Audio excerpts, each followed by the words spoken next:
Okey, hari ini cikgu masih akan ajar istilah penting untuk syarikat. Jadi istilah penting hari ini ialah rizab.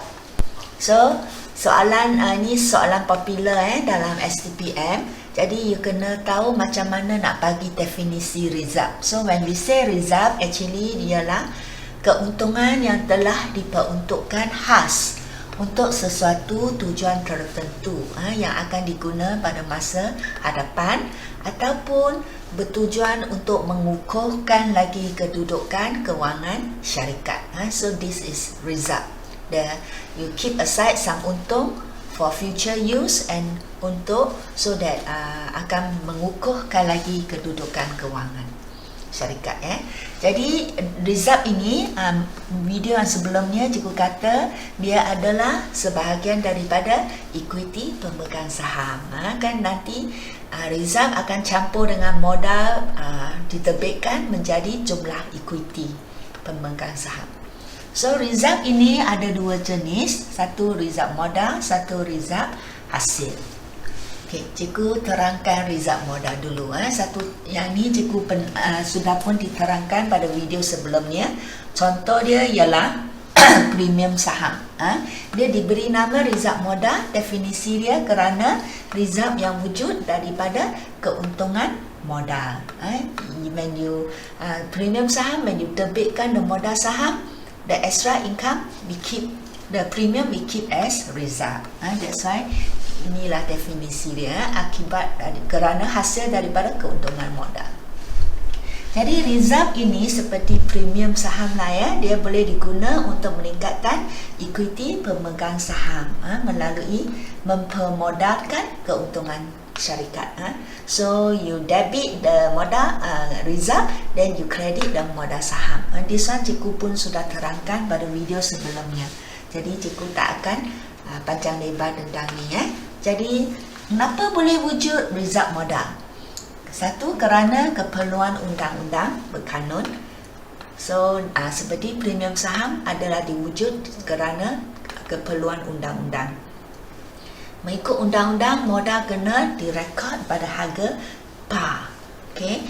Jadi yang extra itu kena simpan sebagai rizab. So that's why wujudlah premium saham. Dan satu lagi, rizab modal wujud kerana keperluan biawayan perakaunan mengikut standard perakaunan. Contoh rizab yang ni ialah seperti rizab penilaian semula. So bila kita nak syarikat pun ada aset juga kan. Jadi aset bila sudah naik harga, dia akan kenaikan harga aset ni akan simpan sebagai rizab, dibagi nama rizab penilaian semula. Contoh di sini, inilah aset dia, bangunan. Dulu masa beli ialah 300,000. Sekarang after a few years, katakan sudah naik harga menjadi 500,000. So perbezaan kenaikan harga ni kita akan simpan sebagai rizab, diberi nama rizab penilaian semula. So we debit bangunan, we credit rizab penilaian semula. Di sini. So catatan peregu, debit bangunan, kredit rizab penilaian semula, penerangan merekod penilaian semula aset. Jadi di sini berbeza dengan akaun perkongsian. Kalau perkongsian, bila aset dia sudah naik, masih ingat tak kita akan buka akaun penilaian semula. Lepas tu keuntungan lebihan penilaian semula ni akan diagihkan kepada rakan kongsi. Tapi ini tidak dapat dibuat oleh syarikat kerana syarikat ada ramai pemilik, beratus pemilik. Jadi tak susah kita nak agihkan kepada beratus orang. Jadi kenaikan ni kita simpan dulu sebagai rizab, diberi nama rizab penilaian semula. So after sudah simpan banyak, then this rizab akan dikeluarkan sebagai bagi saham percuma kepada pemilik saham. So now tak bagi, tetapi after a few years masih akan diagih kepada pemilik saham. Cuma cara dia lain daripada perkongsian. So dia akan agih dalam saham bonus. So apakah definisi rizab penilaian semula? So ialah result yang hasil daripada peningkatan nilai aset, nilai aset tetap perniagaan. So di sini cikgu juga akan terangkan lebih lanjut tentang premium saham, yang kerana ini pun soalan popular dalam exam. So kadang-kadang soalan dia akan tak guna perkataan premium saham, dia akan guna perkataan istilah lebihan par, lebihan telah berbayar, kan ini lebihan daripada debit modal kan. So lebihan lebih berbayar ada lebihan nilai par, sama So apakah definisi? Soalan selalu suka tanya definisi. Apa definisi premium saham? Merupakan lebihan daripada nilai tara saham yang diterbitkan. Okay. Jadi dia adalah merupakan perbezaan antara harga terbitan dengan nilai tara saham.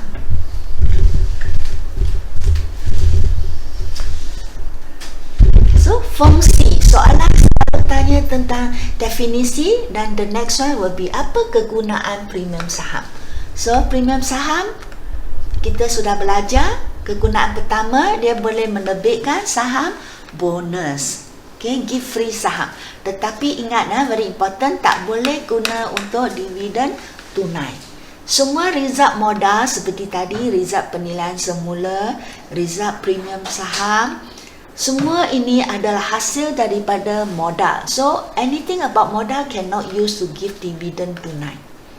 Okay, dividen tunai hanya boleh guna kalau kita nak bayar dividen tunai, kena guna result hasil, bukan dividen modal. Okay, dividen modal hanya boleh bagi saham bonus saja. Okay, dividen tunai, dividen yang diberi dengan cash. Kalau okay, yang ni nanti cikgu akan terang dengan lebih lanjut pada next video.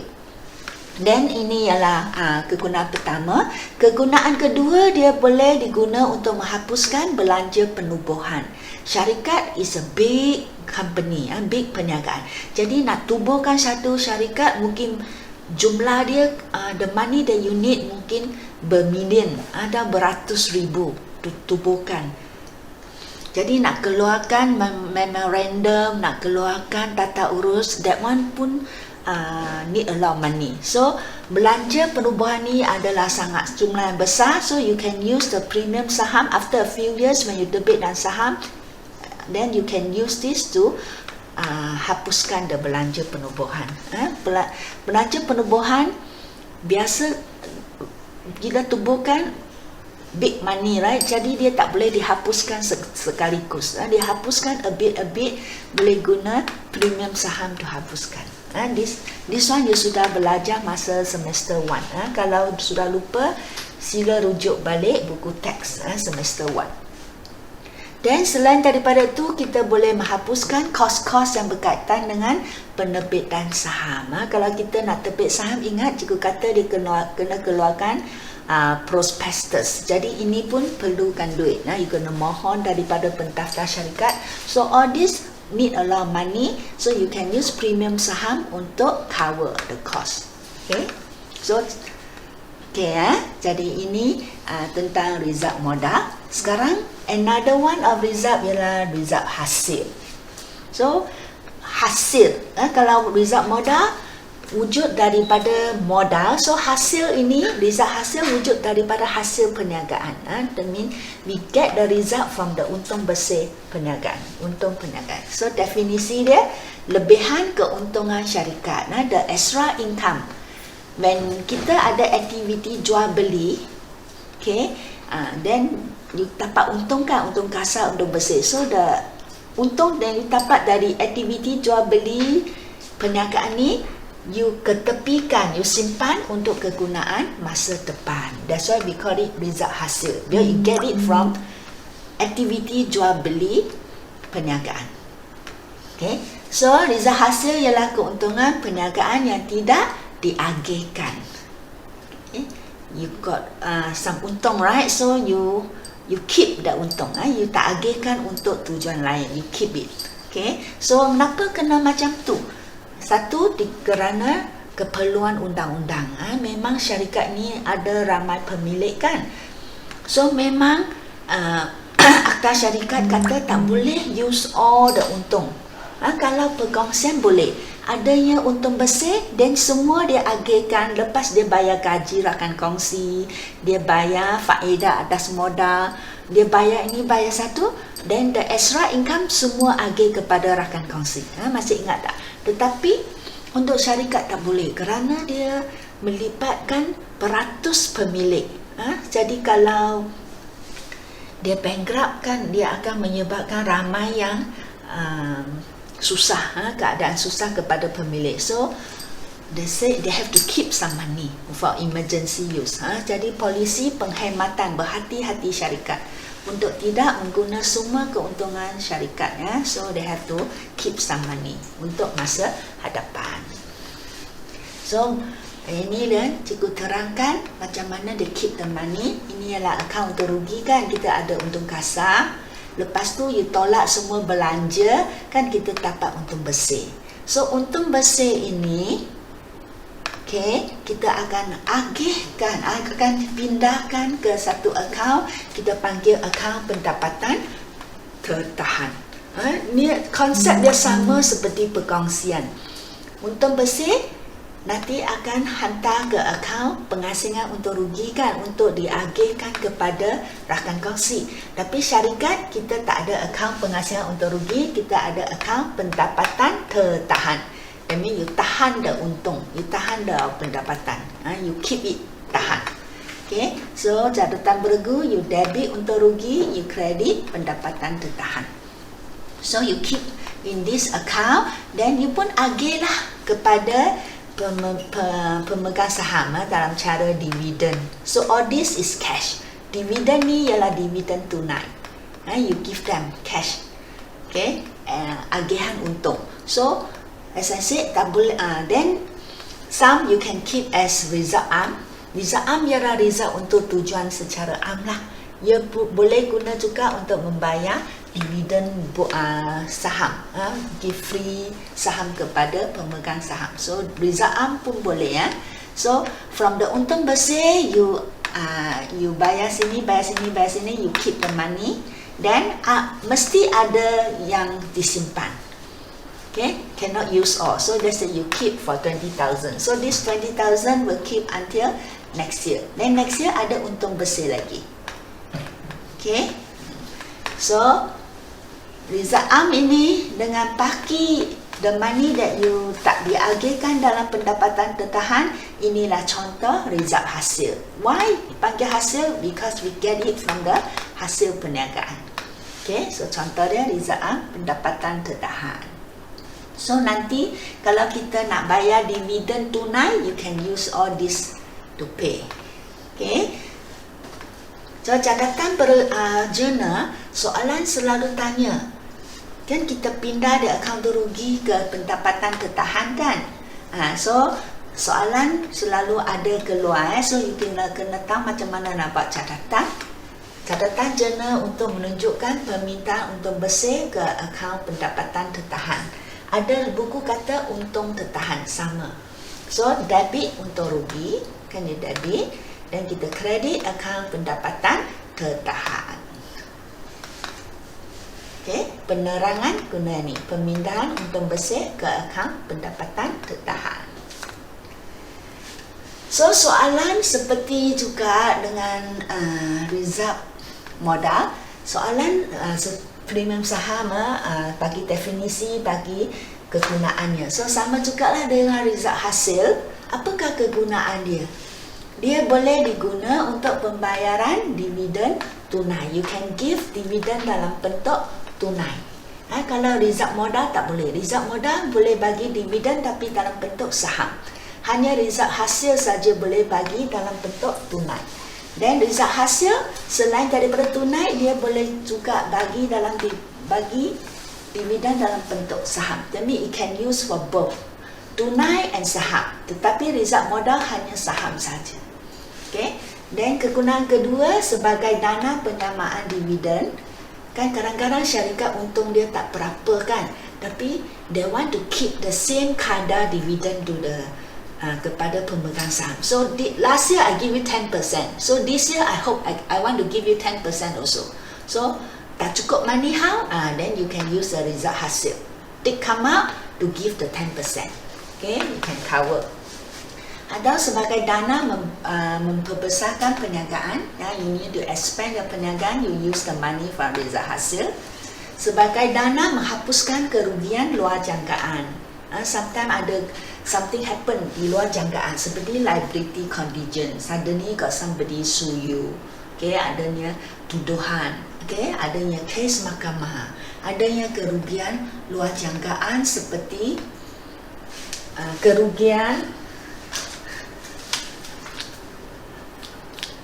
pertukaran asing. Okay,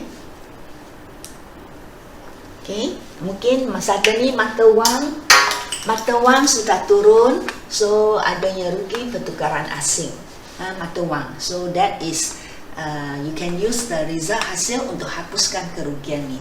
So last digunakan untuk penyelidikan dan pembangunan. Syarikat memerlukan banyak wang untuk jalankan research. Contoh dia seperti Top Growth. Okay, dia kan banyak untung kan, especially COVID sekarang. So cikgu baca paper, actually every year they keep a lot of money, $1 million for research. Kerana mereka sentiasa kena ikut perkembangan teknologi. Always must improve their product.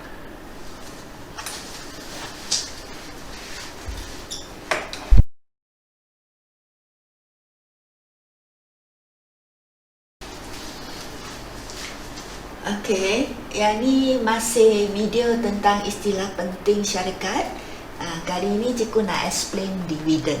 Okey, apakah definisi dividen? Iaitu agihan keuntungan syarikat kepada pemegang saham. Jadi itulah kelebihan kalau kita beli saham, kita akan dapat agihan keuntungan dia dalam bentuk dividen. Kerana pemegang saham sebagai pemilik kan, jadi mereka hak mendapat sebahagian daripada keuntungan syarikat.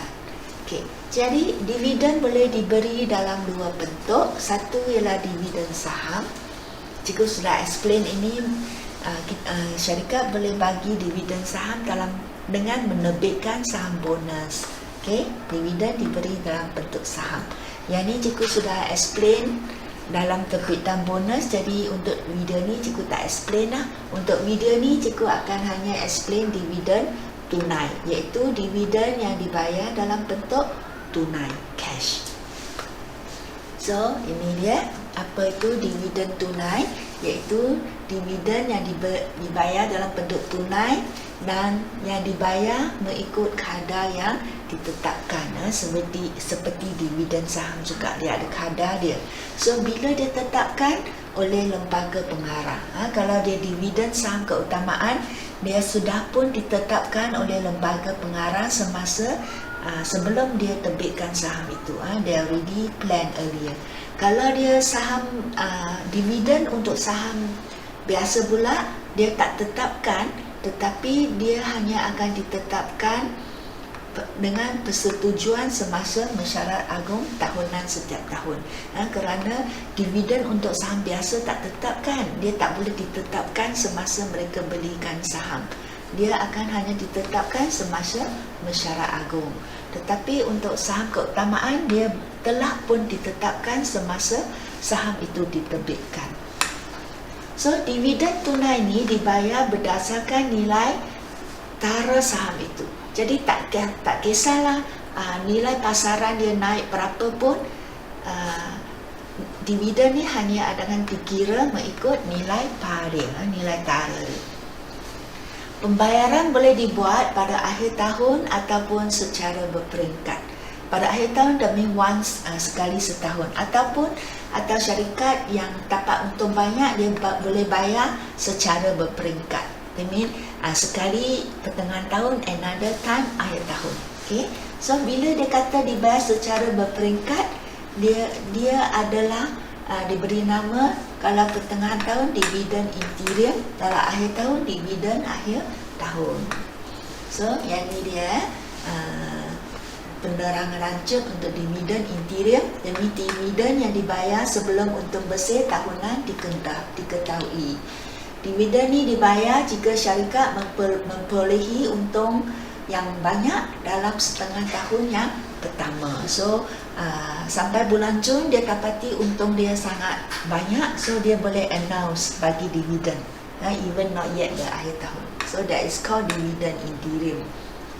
Dividen akhir pula dibayar setelah mesyuarat agung tahunan syarikat.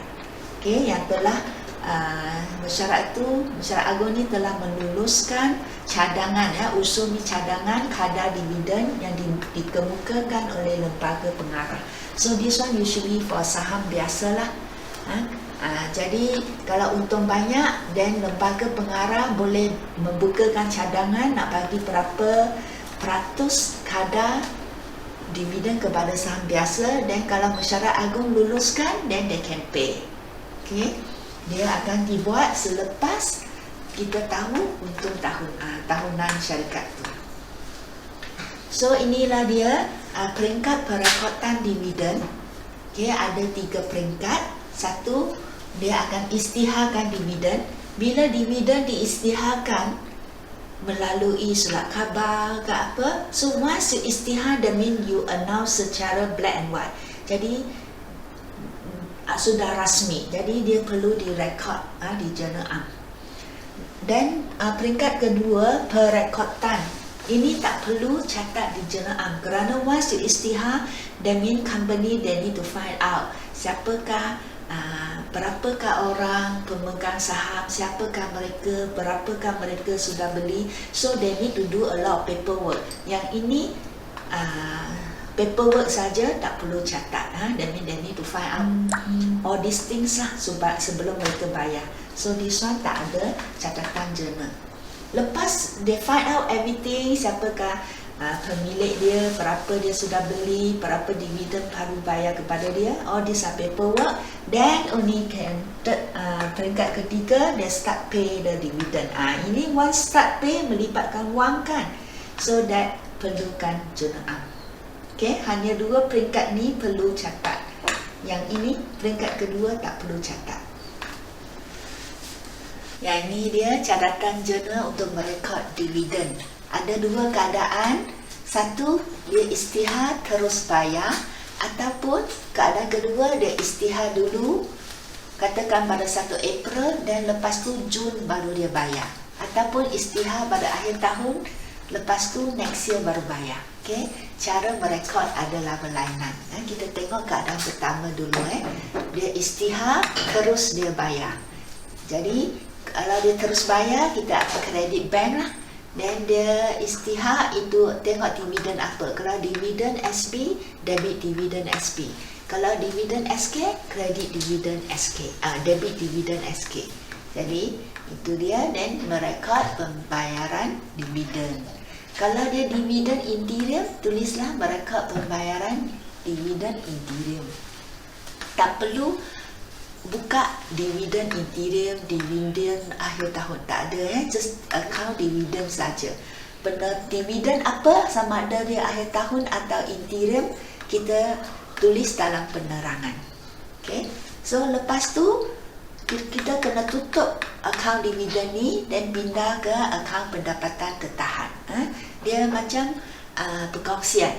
Kita buka akaun gaji perkongsi, lepas tu akhir tahun kita tutup akaun gaji perkongsi, masuk dalam akaun PUR. So samalah, untuk syarikat kita tak panggil dia PUR, kita panggil dia pendapatan tetahan. So kita tutup akaun dividen, pindah ke pendapatan tetahan. Tak boleh tulis belanja dividen kerana dia bukan belanja operasi. So dia bukan belanja sebenar, dia tak pindah ke penyata pendapatan. Akhir tahun dia akan pindah ke pendapatan tetahan, bukannya penyata pendapatan. So penerangan merekod penutupan akaun dividen ke akaun pendapatan tetahan. So keadaan yang kedua, dia isytihar dulu, dan after a few months baru dia bayar. So kita kena catat 2 kali lah. Satu masa dia pengisytiharan, satu lah masa dia bayar. So kalau masa dia pengisytiharan, kita boleh terus debit pendapatan ketahan, dan kita belum bayar kan, so kita kredit dividen. Saham biasa ada saham keutamaan belum bayar, merekod pengisytiharan dividen. Kalau dia dividen akhir tahun, merekod pengisytiharan dividen akhir tahun. Tak perlu tulis akhir tahun dalam akaun dia, nama akaun dia dividen saja. So kalau dia bayar next year, okay, after a few months, so yang liability tu sudah habis, bukan liability lagi lah. So kita debit dividen saham biasa belum bayar, dan kita credit bank. Okay, merekod pembayaran dividen SB, ada dividen akhir SB, ada dividen interior. Penerangan dividen apa dalam penerangan sahaja. Jangan tulis di sini, akaun dividen saja.